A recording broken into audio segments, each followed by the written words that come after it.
No, denme un segundo para quitar esto de aquí. Separar la pestaña.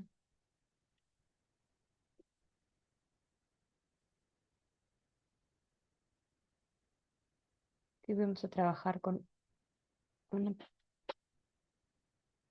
una presentación distinta a la usual.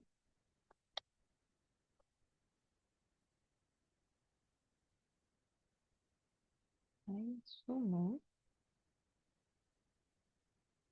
Está, ¿no? Ya.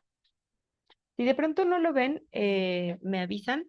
En principio va como avanzando, no avanzando sola, pero se va acercando y alejando de las distintas viñetas.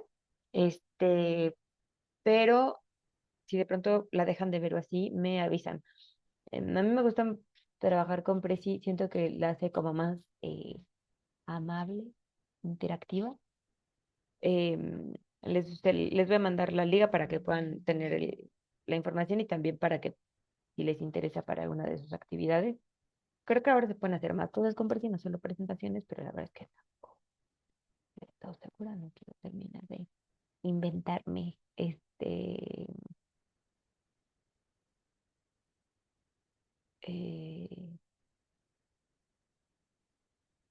inventarme aplicaciones o funcionalidades. Em, bueno, como sabrán ya muy bien, toca ahora hablar de... Estoy entre las nueve, ¿verdad? De género y sociedad. Estoy tratando de ver otra pantalla y no me deja.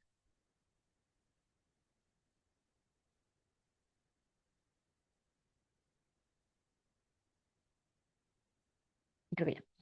Em, en este módulo vamos a revisar cuáles son eh, los fundamentos del género como derecho humano, como derecho fundamental, y qué podemos hacer o cómo funciona la transversalización de la perspectiva de género y cuál es el rol que tienen la interseccionalidad y las acciones afirmativas eh,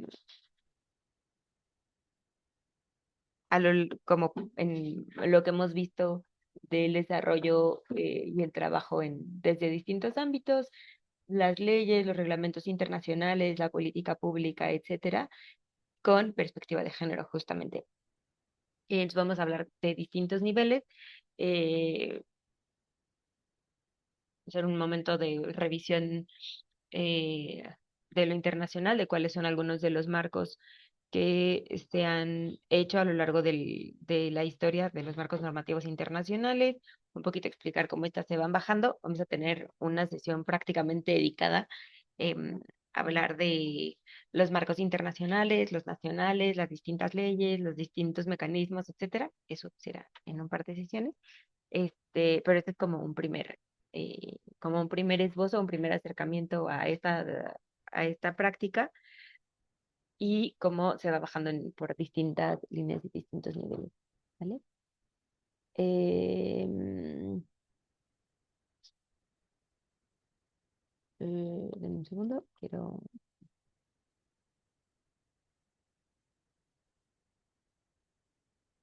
ver si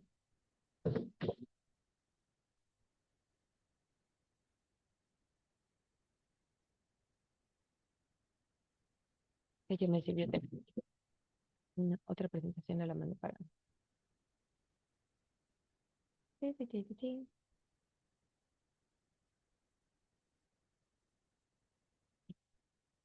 Tengo unas notas en otro lado que van a ser, que pueden ser muy.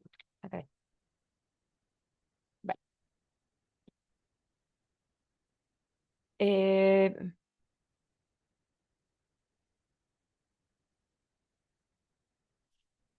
entonces, bueno, antes de meterme aquí ya directamente. Ay, Dios mío, estoy haciendo con em,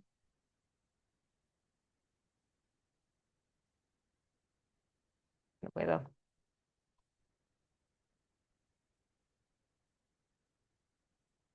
Sí, antes de acá. Denme, no estoy pudiendo, no sé por qué. Está funcionando un poco rara. Ay, Dios mío, esta cosa quiere que yo haga lo que quiero hacer. Vale.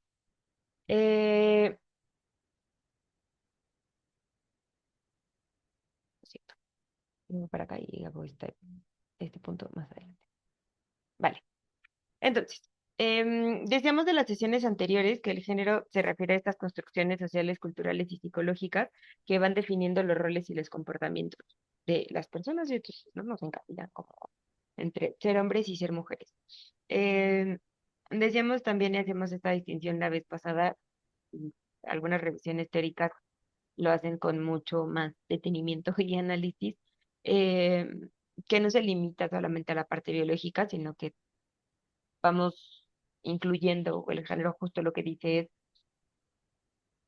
el cuerpo no lo es todo, la parte biológica no determina, sino que incluye o se determina a partir de aspectos que se relacionan con la identidad, con la expresión, con las expectativas culturales, sociales, con las normas, con las regulaciones, eh, y con pues distintas prácticas de distintos lugares de lo que se es y de cómo se espera eh, que seamos.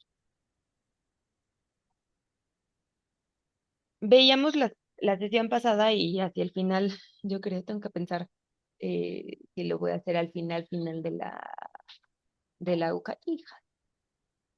Em, o, no, perdón, es que mi gatita está en el ataque acelere y está haciendo trabajos. Em,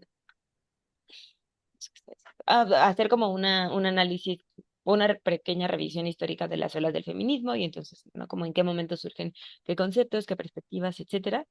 Pero en términos generales, el término de género o el uso de género tiene su punto importante de aparición en la historia en los setentas, relacionado a las ciencias sociales y con el paso del tiempo y del trabajo que se hace de análisis, se va convirtiendo, te vas a caer de ahí, perdón, gracias. Eh, eh, Se convierte en un factor de análisis clave para reflexionar sobre las desigualdades, ¿no? Para analizar las desigualdades. Y con el paso del tiempo se va filtrando o se va como colando en las políticas públicas y los movimientos por derechos humanos. Entonces, vemos el género como este gran concepto, primero como en una cosa muy abstracta, y luego se empieza a hacer un análisis de, ¿no? Desde las distintas ciencias sociales, en, empezamos a cuestionarnos sobre el género, sobre estas vivencias distintas y se llega entonces a la escalada internacional, al reconocimiento de los derechos y en la práctica también. Entonces vamos viendo como de forma, de pronto paralela y de pronto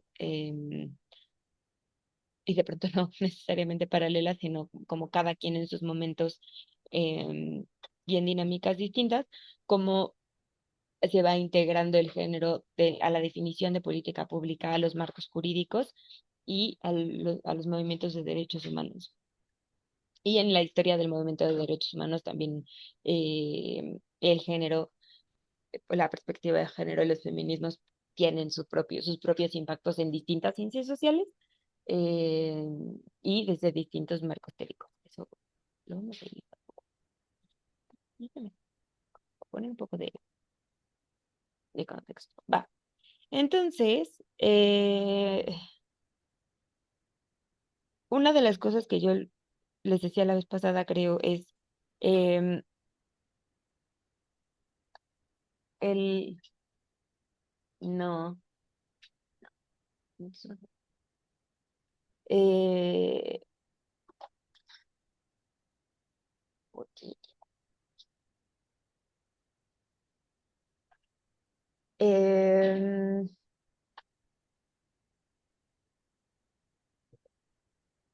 es que, perdón, que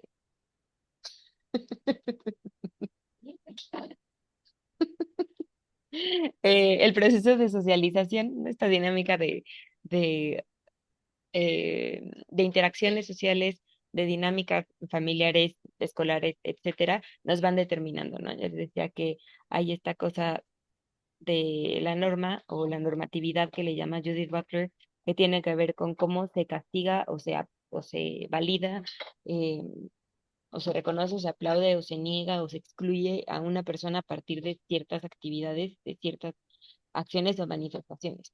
Y entonces, esto es como esta normatividad o esta socialización, eh, o bueno, esta norma, no normatividad como de regla, de ley, sino norma social, se va construyendo a partir de estas interacciones. Em, esto mismo se va determinando a partir de ideas preconcebidas, eh, de, ¿no? Como valores, estereotipos, marcos culturales, etcétera, y a lo que van llevando es a relaciones asimétricas que se van volviendo cada vez más marcadas y desigualdades entre hombres y mujeres. Em, y esto lo vemos, yo les decía la vez pasada poniéndoles, creo, con el ejemplo ¿no? De la muñeca, ya que se nos enseña a jugar a los hombres y a las mujeres, así es como vamos también aprendiendo cuáles son como nuestras responsabilidades asignadas o cuáles son las actividades que se espera que hagamos o que aprendamos a hacer o que hagamos bien, por el simple hecho de ser mujeres o por el simple hecho de ser hombres. Em, em, de control de recursos y en esta misma dinámica de construcción de las desigualdades y las relaciones asimétricas, vamos viendo estas, cómo hay como ciertas figuras de estas personas que pueden tomar decisiones sobre ciertos espacios. Entonces, como las mujeres las decisiones de las mujeres en casa normalmente son como, pues eso es lo que hay, de qué se compra, cómo se hace, cómo se limpia, etcétera. Y las decisiones de los hombres siempre son como más hacia afuera, ¿no? Otra vez pensando en lo que decíamos al principio de los tiempos de nuestras clases, como a las mujeres se nos mete o se nos procura guardar siempre como en un espacio privado y hablamos, ¿no? De la casa, eh, de lo privado, de lo íntimo, y los hombres están como en el afuera, en lo público, en lo político, y por eso esta gran frase de lo personal es político o lo privado es político, para plantear la relevancia que tiene también nuestro quehacer. em, y que también hay una construcción importante desde ahí y así. Eh, Hola. Hola, hola. ¿Pero tú eres ahora? ¿Estás trabajando con esta persona? Sí, esta es su sobrina. Ah, em, por ahí tiene alguien un sí. micro abierto, lo voy a cerrar porque creo que no es con nosotros la conversación. Gracias. Em,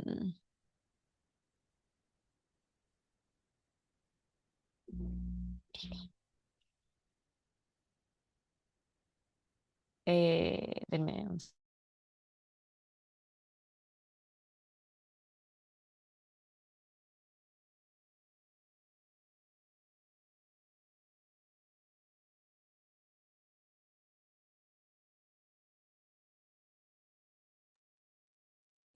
espera. Les puse por aquí un esquemita que me parece que está súper bien hecho, es de lo que tienen por ahí, eh, de los distintos factores o elementos que están en juego en la construcción social de género, como los distintos puntos de los que se toma o cómo se va construyendo. Em,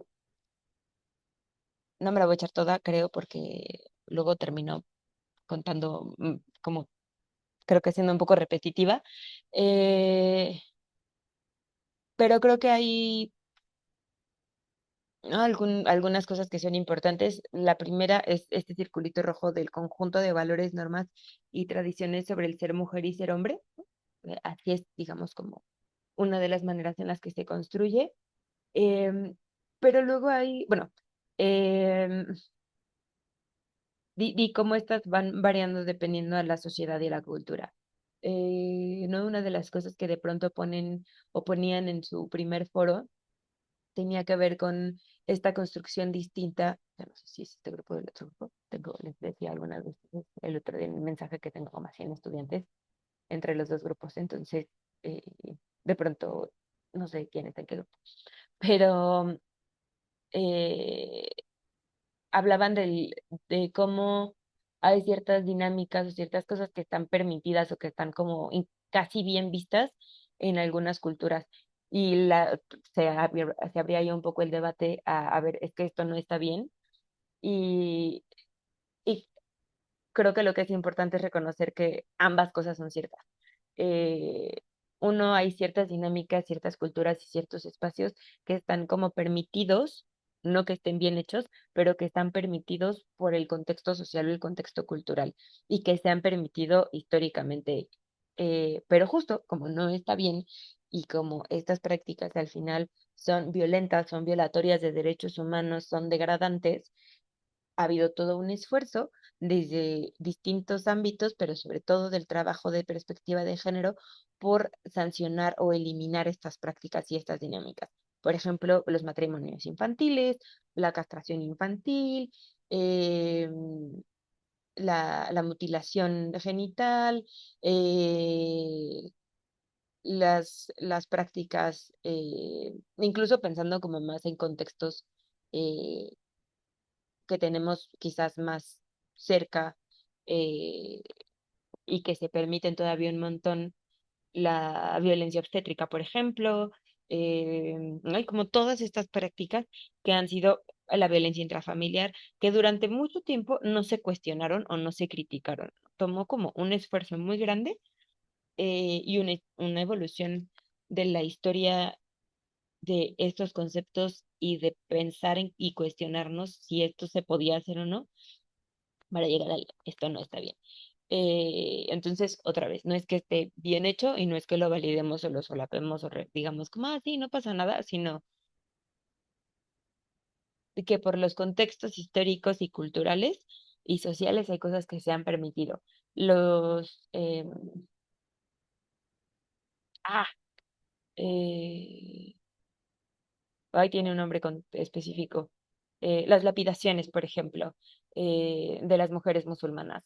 No hay cosas que se siguen haciendo, que estamos todos de acuerdo y todos conscientes de que eso no se debería de poder hacer, eh, pero que es una práctica que responde a una serie de construcciones religiosas, sociales, culturales, etcétera, que han permitido que eso se haga. Lo que tocaría hacer del otro lado es, a ver, eh, hay una barrera cultural acá que es importante y más que nosotros cuestionar desde el privilegio occidental blanco como construcción, hay que pensar en cuál es ese contexto y qué podemos hacer al respecto, ¿no? Como escuchar más bien a las mujeres musulmanas qué dicen de eso, eh, y tratar de entender como el otro lado de la moneda. Entender no significa justificar, ¿va? Eh, Entonces, bueno, hay por ahí toda esta parte de estas ideas con las que no estamos de acuerdo, pero que así están concebidas y entonces em, así se construyen alrededor de estas capas y de estas características. Y justo lo que nos tocaría hacer o nos toca hacer a través del trabajar con perspectiva de género o el trabajo a través de la perspectiva de género es poder hacer este cambio y por ahí vienen otros circulitos como el azul y el amarillo, ¿no? Que estas ideas preconcebidas pueden ser modificadas y estas modificaciones o estos cambios pueden suceder a partir de la evolución sociocultural. Em, entonces, que haya una cosa que sea así en cierto contexto, no quiere decir que tenga que ser así siempre. O porque lo hemos hecho toda la vida, no quiere decir que esté bien hecho. ¿vale? Esta creo que es una buena, como un buen esquemita que nos puede ayudar como a terminar de aterrizar y afinar algunas cosas. Yo de pronto hablo en círculos, pero creo que este esquema está muy bien planteado justo porque ayuda a eso. Yo le pondría quizás algunas como otras flechas y relaciones, como de esto por esto y así, pero eso sí me da la vida, igual luego hago esa modificación y se las comparto. Em, va. ¿Dudas hasta aquí? Comentarios, angustias.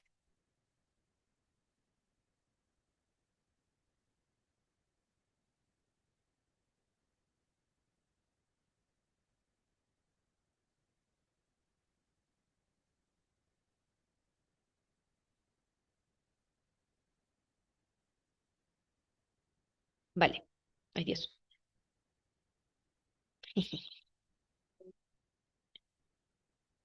Mi gata es la más sociable del vecindario. No, no, un segundo.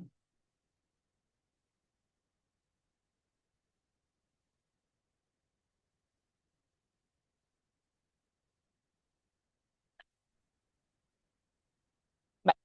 Entonces, vamos a hablar ahora sí de la igualdad como un derecho fundamental.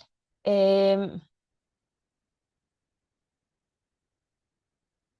Una de de los objetivos de este módulo, y entonces pues de la UCA en general, la razón por la cual tienen la UCA puesta aquí, es poder interpretar la igualdad poder interpretar o concebir a la igualdad de género como un derecho fundamental. Em, y como derecho fundamental, la igualdad de género tiene algunos ejes, como la no discriminación, el acceso al goce de derechos para hombres y mujeres, eh, y el acceso a una vida libre de violencia, el empoderamiento, etcétera. Hay como varias cosas ahí, pero en principio, como la no discriminación, el acceso a una vida libre de violencia y el goce de derechos tanto para hombres como para mujeres, em, ¿no? Pensando como en este contexto como amplio de de los derechos humanos. Eh, Hay un montón de mecanismos entonces, de leyes, de historia, desde la primera, muy primera Carta Magna inglesa, eh, que son como este es uno de los documentos que se considera como el padre o predecesor de los derechos humanos como los conocemos ahora, pero hay otro montón de leyes y reglamentos y escritos y etcétera. Ahí los tienen todos en en la plataforma como en la evolución de los derechos humanos. No me voy a clavar porque pues está desafortunadamente en nuestra clase de derechos humanos. También de pronto doy esa. Pero sí que es importante pensar en cómo ha evolucionado o en qué punto cae el reconocimiento de la igualdad de derecho de la igualdad de derecho, de la igualdad de género como derecho fundamental. Eh, en los marcos normativos internacionales hay, les digo, como unas cartas previas, Carta Magna, declaraciones, etcétera, como de la historia y la evolución de los derechos humanos, pero en realidad cuando empezamos a hablar, bueno, y luego hay un antecedente muy bonito, me parece muy bonito, de, denme un segundo que lo tengo también aquí a la mano, nomás déjenme encontrar.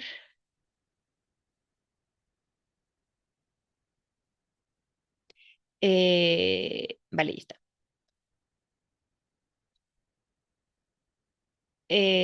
Tenemos la Declaración de los Derechos del Hombre, eh, ¿no? Como ahí eh, en 1789, no me acuerdo de la fecha. La Declaración de los Derechos del Hombre y el Ciudadano, que se hace en Francia en 1789, que es el que sí se vuelve entonces como como el papá de los derechos humanos, digamos, ¿no? Hay otros documentos, otras declaraciones, como la Declaración de Independencia de Estados Unidos, que es relevante, pero en 1789 se hace esta Declaración de los Derechos del Hombre y del Ciudadano. eh,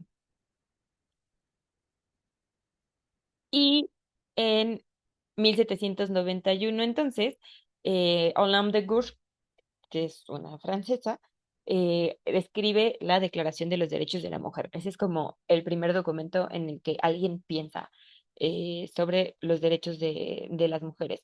Y luego está un texto de Mary Wollstonecraft, de una británica, que son la Vindicación de los Derechos de la Mujer de 1792. La Declaración de los Derechos del Hombre, la Declaración de los Derechos de la Mujer y la Vindicación de los Derechos de la Mujer. Son como estos grandes papas, digamos, eh, de los derechos humanos y luego de cómo se va metiendo este cuestionamiento de las mujeres. O sea, imagínense el año, o sea, todos los años que llevamos ya tratando de pelear por estas cosas. Pero, eh, sin embargo, la igualdad de género queda plasmada o reconocida como derecho fundamental hasta 1979, o sea, casi 200 años después, en la Convención sobre la Eliminación de todas las formas de discriminación contra la mujer, también conocida como CEDAW por sus siglas en inglés, que es este instrumento de la ONU en el que busca erradicar la discriminación de género. Eh, Y no, a partir de aquí se establecen como varios marcos legales y esto no sé si ya lo hablaron en alguna de sus clases, si no lo iremos revisando y lo irán revisando conforme vayan avanzando. Cuando un país se vuelve firma algún tratado internacional, una convención, un convenio, una cosa de estas, hay todo un proceso posterior, ¿no? En principio, cuando un país firma, se compromete a respetar o a vigilar, o a castigar, o a sancionar, o a hacer el seguimiento que corresponda a partir de lo que se firmó.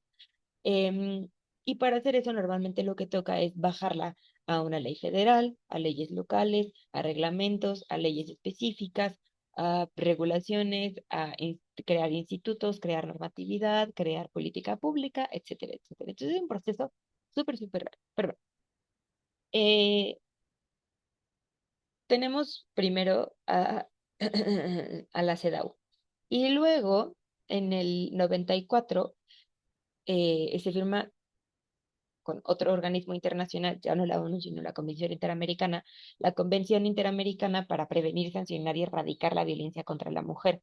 Este mecanismo, bueno, esta convención se vuelve un parteaguas, porque es la primera convención a nivel mundial que reconoce que no solamente es un tema de discriminación o es un tema como sistémico de falta de acceso, sino que lo que vivimos las mujeres es violencia, y que entonces necesitamos mecanismos especiales, no solamente es eh, garantizar que las mujeres también tengan derecho al agua, por ejemplo, eh, acceso al agua como un derecho humano, sino que hay otra serie de barreras, características, dinámicas a las cuales nos enfrentamos las mujeres. Y esto puede sonar simple, pero en realidad hace como de las diferencias claves para el contexto latinoamericano, y luego para el contexto mundial. Em, en el 94 México ratifica esta convención, creo que es así, la ratifica en el 94, y entonces se compromete a implementar medidas para combatir la violencia de género. Sé que nomás, eh, tiene más de 30 años, ¿vale? Que firmamos esta convención y seguimos en proceso de ello. Y ahorita voy a explicar un poco cómo estos procesos y ya les decía que en en un par de sesiones, no me acuerdo si es la siguiente, creo que es la siguiente, eh, voy a hacer como una línea del tiempo de cuándo se firmó qué, de convenios internacionales, cuándo se crearon las leyes locales y como cuáles son los retos que vivimos todavía. Esa clase es un poquito pesada porque son un montón de leyes y cosas, pero a mí me gusta. Este, entonces, se firma la Convención Interamericana para prevenir, sancionar y erradicar la violencia de género, también conocida como la Convención Belém do Pará, ese es como así se le conoce en los DHs.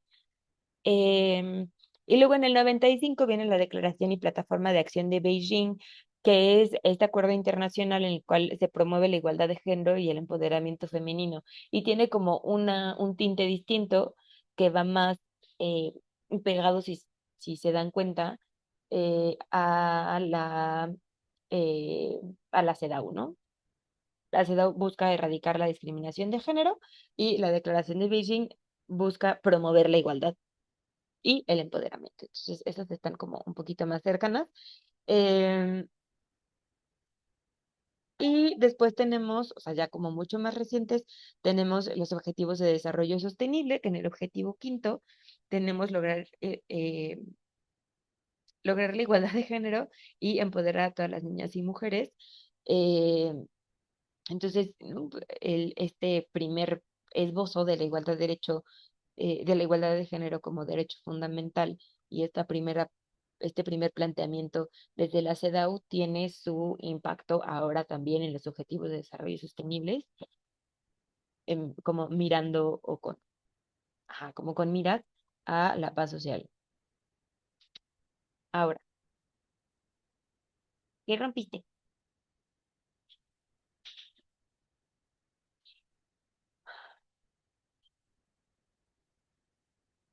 Em, una de las cosas que,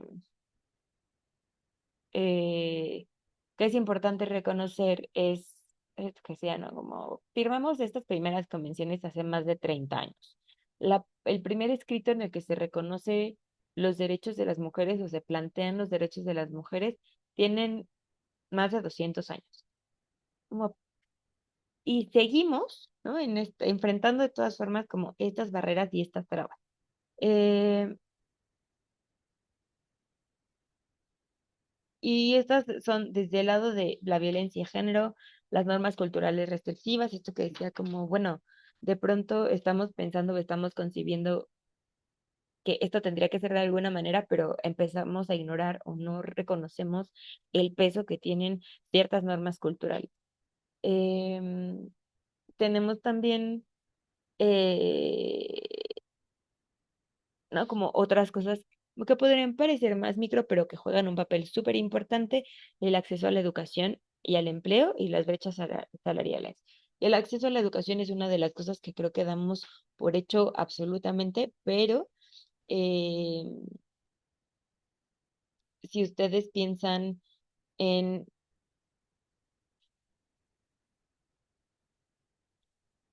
esta cría. Las mujeres en Medio Oriente, por ejemplo, con la subida al poder de los talibanes y cómo se les cerraron los espacios de acceso a educación a las mujeres. ¿No? Y mujer que iba, entonces mujer que era castigada. Y eso ojalá yo estuviera hablando de hace más de 30 años de historia, pero es una cosa que sigue pasando y hay todo un movimiento alrededor de esto. Lo mismo con temas de empleo y las brechas salariales. Em, se supone que, no lo tires. Se supone que tenemos, no, no, que tenemos ya como varios mecanismos implementados para garantizar el acceso a la educación, al empleo y erradicar las brechas salariales, pero lo que sabemos en realidad es que esto no se ha podido como garantizar al 100%. Cosa importante también, ahorita que puse el ejemplo del acceso a la educación y al empleo, me fui como al extremo del cierre de la negación al acceso a estos derechos. Es importante que pensemos también en otras dinámicas micro y que no necesariamente tiene que ver con uno. Tú no tienes derecho a, sino tus responsabilidades y tus tareas son otras. Y entonces, ¿no? Las mujeres salen antes de estudiar que los hombres porque les toca hacerse cargo de los hermanos menores o ayudar al cuidado de la casa o de los padres. Em, entonces, se nos va a acabar el tiempo. Si se nos acaba en mi siguiente oración, regresamos para que la termine. Si no, espero poder terminar em, antes de. Entonces, no solamente pensar en el peor escenario posible de esto, que es importante reconocerlos y darnos cuenta de lo lejos que hemos llegado, pero también pensar en cuáles son estas otras barreras micro que tenemos todavía en países como el nuestro y otros países como occidentales en el